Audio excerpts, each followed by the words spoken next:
Bismillahirrahmanirrahim. Assalamualaikum warahmatullahi wabarakatuh.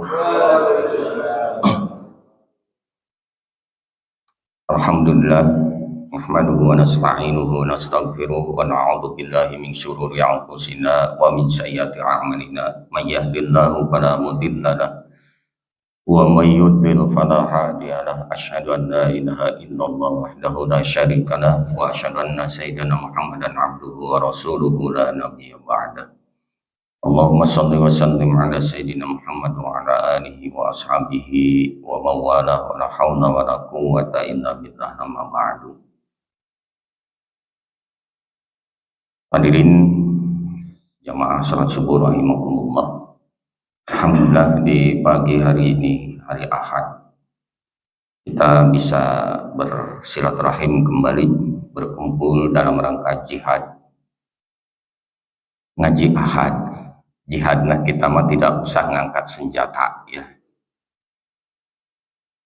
Cukup dengan menyimak, mendengarkan, bari nundutan gitu sawios ya. Bari nundutan itu sawios. Jihadnya kita kan begitu. Tidak perlu berperang-perang, tidak perlu dengan berdesing peluru dan lain sebagainya kita.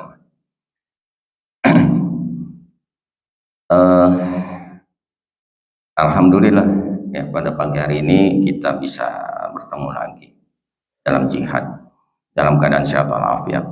Mudah-mudahan kita tetap istiqomah ya untuk menjalankan ibadah kepada Allah, untuk mengikuti setiap kajian-kajian, dan mudah-mudahan apa yang kita ikuti ada manfaat, ada hikmah yang bisa kita ambil. Salawat serta salam semoga tercurah limpahkan kepada junjungan alam, kepada Nabi besar Muhammad Sallallahu Alaihi Wasallam, kepada keluarganya, para sahabatnya, dan juga kepada seluruh umat. Hadirin jamaah rahimakumullah, pada kesempatan ini satu tema yang akan kita coba bahas ya pada pagi hari ini, yaitu pola asuh. Mohon maaf ya, pada pembawa acara tadi disebutkan pola asuh anak dan remaja, tapi saya mengkhususkan kepada anak sajalah dulu ya, karena anak itu bagian dari keluarga kita yang sangat vital ya. Bermula dari anak-anak, segala sesuatunya juga kasih sayang kita anak, tapi beda dengan kalau sudah remaja dan lain sebagainya. Bukan berarti tidak memperhatikan remaja ya, tapi kita lebih mengkhususkan kepada anak.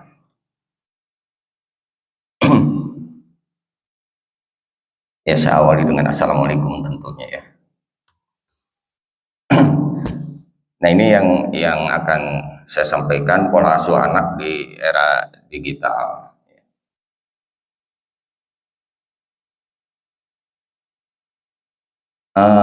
Kenapa ini menjadi satu pokok bahasan yang penting kita bahas pada pagi hari ini? Karena setiap orang tua di masa sekarang ini pasti mengalami.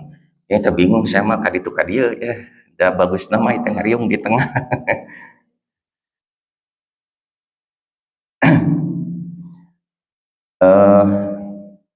Setiap orang tua di masa kini mengalami, pernah ya, meskipun memang tidak semuanya, tapi pernah mengalami kesulitan ketika dihadapkan dengan yang disebut era digital, yang kemajuannya luar biasa ya.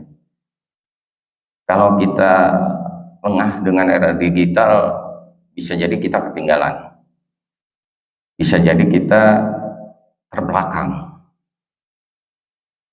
ya. Sehingga perlu sekali bagi kita sebagai orang tua mengetahui ya, sebenarnya ada apa sih di era digital ini.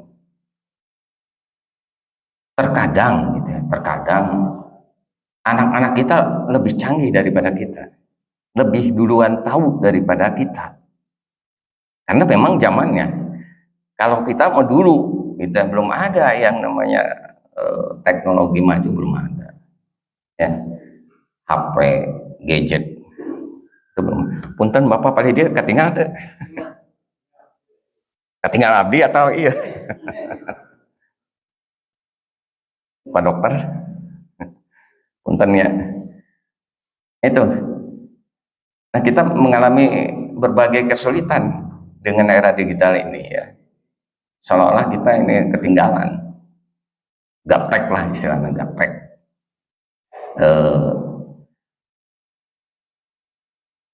Mau tidak mau ya, sebagai orang tua kita juga harus bisa mengikuti perkembangan zaman. Nah, untuk mengetahui hal ini tentunya kita lihat dulu Pak ya, tayangan yang beberapa waktu yang lalu pernah saya ceritakan.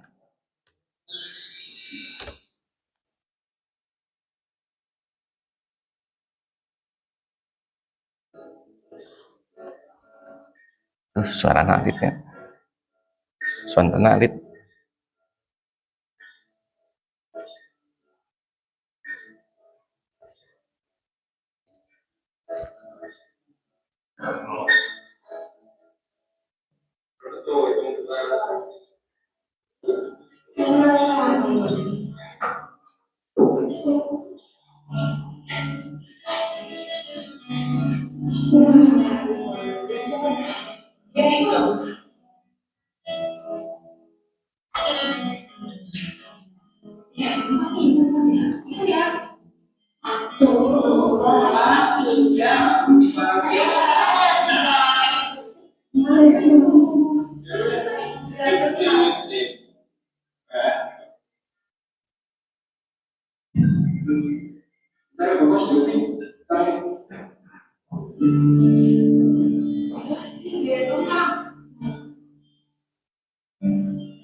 Ya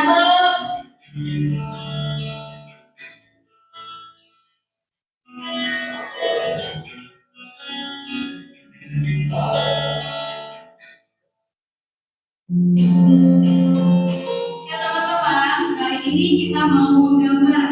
Gambarnya bertema tentang siapa yang paling berharga dalam hidup kita. Oke, sekarang kita mulai menggambar ya.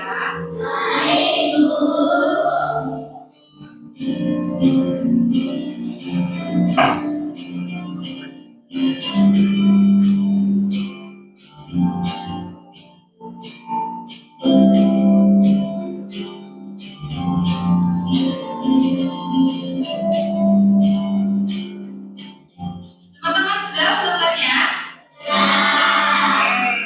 Siapa yang berani menceritakan di depan? Saya Bu. Paris, boleh sini menceritakan gambarnya di depan?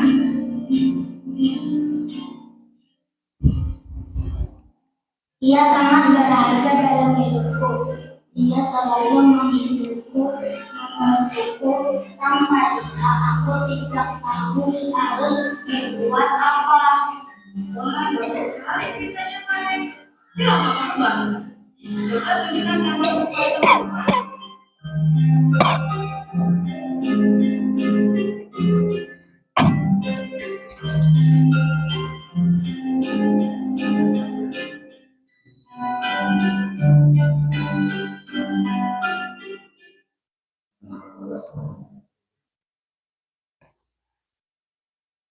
Sudah disimak Pak, Bu?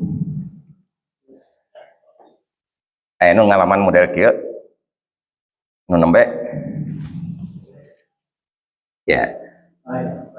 Kalau saya ceritakan kembali dari perjalanan tayangan tadi, pada awalnya anak senang dengan menggambar, ya. Dalam gambarnya dia gambarkan sosok orang tua yang menggandeng tangan dia, kirinya di kanannya bapaknya, kirinya ibunya. Dia gambar seperti itu, kemudian ditempel dengan bangganya. Nah, namun apa yang terjadi ketika anak ingin mengkomunikasikan sesuatu dengan orang tuanya terganggu dengan apa Pak? HP. HP disada, kapaksapan sedang bermain bertiga juga tinggalkan karena HP harus diangkat. Alasan kan begitu. Demikian pula dengan ibunya, sama. Ibunya seorang yang sibuk, bisnis girl, ya, pebisnis. Otomatis kehidupan mereka, ya, orang tuanya, itu selalu terganggu dengan masalah HP. Ya. Sampai-sampai pada saat bermain bertiga saja terganggu dengan HP. Tinggalkanlah anaknya. Begitu pula ketika anaknya meminta diajari sesuatu dalam tayangan tadi origami, ternyata orang tuanya bukannya memberikan pengetahuan secara langsung atau membimbing anak secara langsung, tapi apa yang diberikan Pak? HP.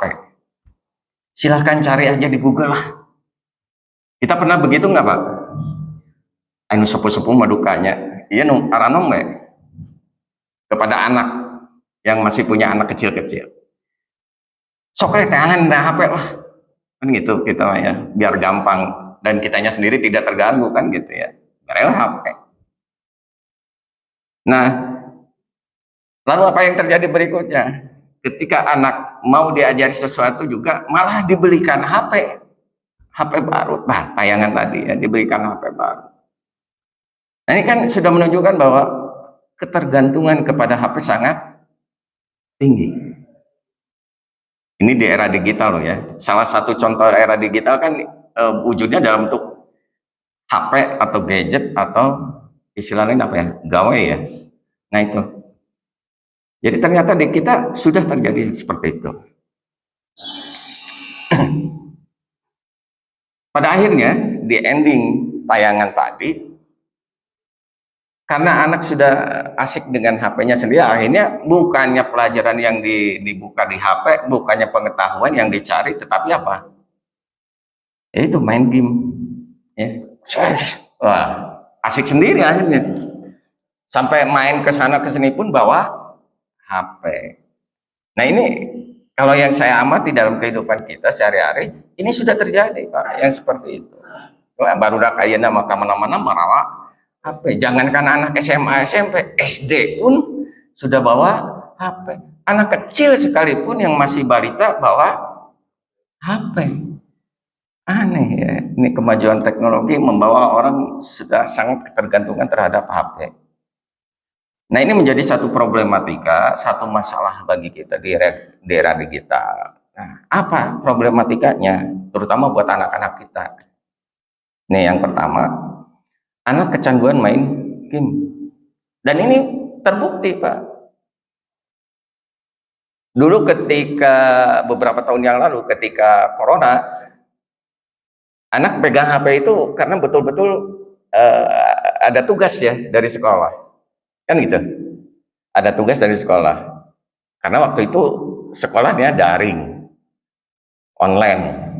Jadi tugas-tugas dimasukkan ke dalam HP semua, sampaikan ke orang tua dan orang tua nyuruh, nih ayat tugas, kan gitu. Dikasihkan HP untuk mengerjakan tugas. Tapi karena keasikan dengan HP, akhirnya ketika tugas selesai atau mungkin tugasnya tidak diselesaikan, tapi malah main game. Bukan tugas yang dikerjakan.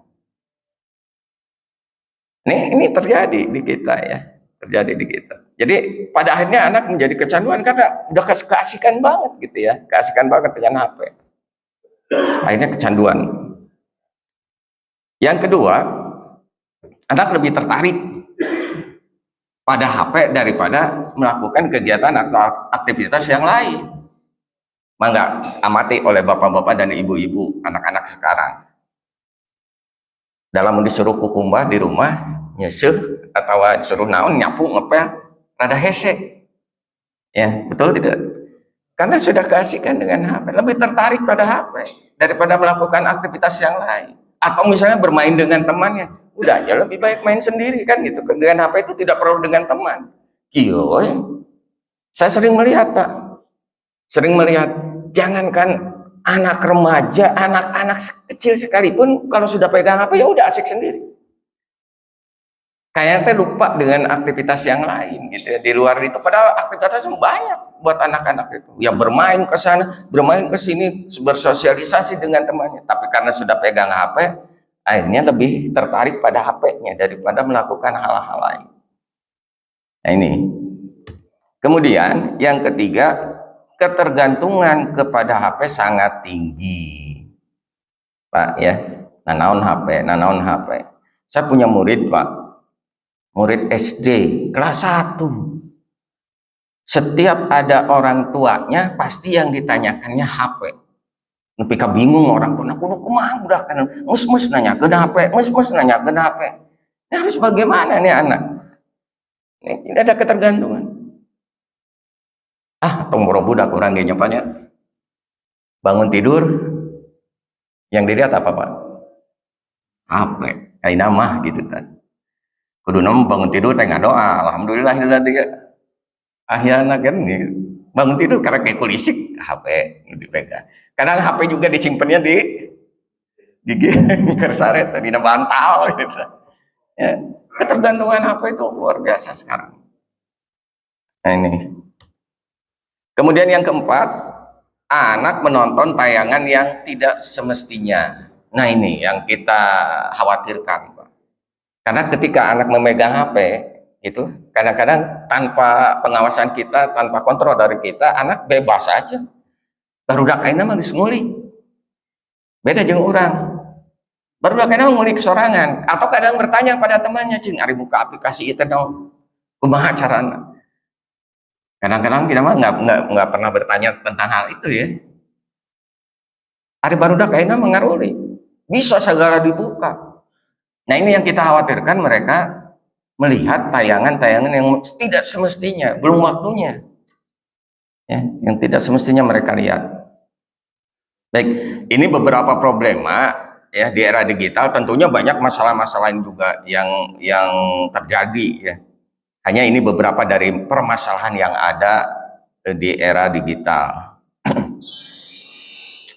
Nah, bagaimana caranya kita menghadapi atau menyikapi era digital ini? Pertama, tentunya yang harus kita lakukan adalah mengawasi anak dalam penggunaan gadget atau HP ya. Nah, yang dapat kita lakukan adalah memulai dengan melihat aplikasi apa saja yang ia gunakan. Karena kan di HP kalau tidak salah ada historiknya ya.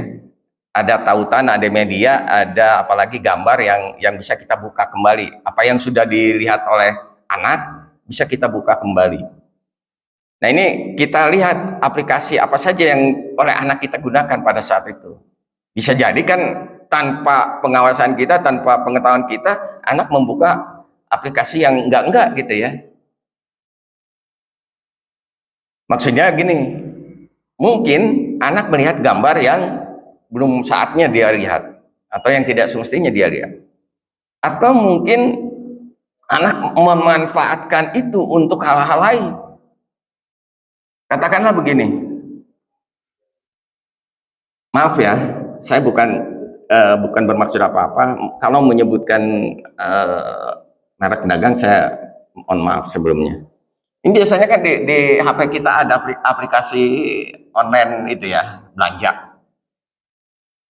Misalnya, maaf nih saya sebutkan, misalnya dari Shopee atau Lazada, itu kan ada di aplikasi di HP kita. Itu bisa jadi karena pengetahuan anak lebih maju, dia buka, belanja sorangan, tahu-tahu ada tagihan aja kepada kita. Kan bisa jadi begitu. Anak beli ini, beli itu, beli itu tanpa sepengetahuan kita, ya kan namanya di HP, ya gampang sekarang itu. Nah ini yang kita khawatirkan, anak menggunakan HP yang dengan cara yang kurang baik ya, atau untuk maksud yang kurang baik. Yaitu dengan melihat riwayat pencariannya seperti yang tadi saya sebutkan, serta membatasi untuk menggunakan media sosial sebelum ia cukup umur. Jadi kita batasi, jangan sampai dibiarkan begitu saja. Ya, ketika anak pegang HP itu harus dengan pengawasan kita. Batasi. Saat ini banyak aplikasi yang ramah anak serta edukatif yang bisa dipasangkan pada gadget. Misalnya, nah ini mungkin salah satunya yang bisa kita download atau unduh ya, misalnya aplikasi Marbel. Marbel teh mari belajar. Parwe coba tinggal ayang teh aplikasi Marbel di Play Store. Mohon so. Nah, di aplikasi Marbel ini berisi tentang bagaimana belajar di TK atau PAUD. Kemudian ada aneka game edukasi. Game ada, tetapi yang lebih education ya, lebih kepada pendidikan. Kemudian cerita petualangan, kemudian belajar ya, baik belajar huruf, angka dan lain-lain. Itu di aplikasi Marbel. Ayah, eta ya. Itu lebih baik kita berikan kepada anak aplikasi yang semacam itu. Tentunya ada juga aplikasi-aplikasi lain yang bisa kita manfaatkan sebagai sarana belajar untuk anak. Daripada anak nanti buka aplikasi yang enggak gitu ya. So, yang pertama, kemudian yang kedua, menetapkan jadwal penggunaan gadget.